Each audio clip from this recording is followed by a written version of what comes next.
Ok សួស្តីបងប្អូនហើយសម្រាប់បងប្អូនរក Scorpion ណា Scorpion DC បាទមកក្របនេះគឺមកលេងអស់ហើយបងប្អូនលេងអស់ហើយមិនលេងអីទៀតទេតែនេះថាស្តង់ដារទៅគឺមានន័យថាដៃនេះក៏ស្រាលគប់អត់បោកទេបងប្អូនលេងដៃកូមេខ្លះវាតម្ងធំពេលគប់ពេលយើងគប់នុយទៅវាផ្ទាត់កាយកដាលអាកាសអញ្ចឹងវាធ្វើផ្ទាត់អញ្ចឹងធ្វើឲ្យវាប៉ះពាល់ដល់ហើយបដូរស្ពូលប៉ុន្តែនេះគឺខ្ញុំលេងមកគឺស្តង់ដាអត់គឺមានន័យថាវាស្រាលជាងដៃដើមទៀតប្រភេទក្របដៃនេះណាហើយនឹងកាយនេះគឺទងន់ស្រាលជាងកាយស៊ីនផនវាទៀតកាយកូមេកអញ្ចឹងប្រហែលសម្រាប់បងប្អូនលេងអីស្កោពីណាបងប្អូនលេង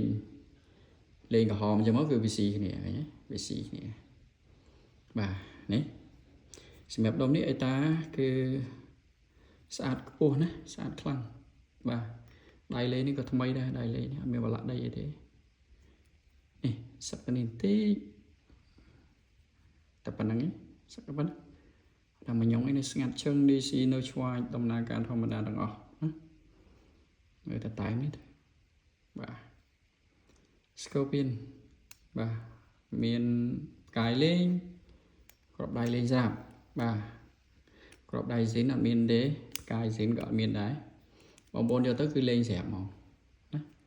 Scorpion នេះស្អាតបងប្អូនអរគុណច្រើន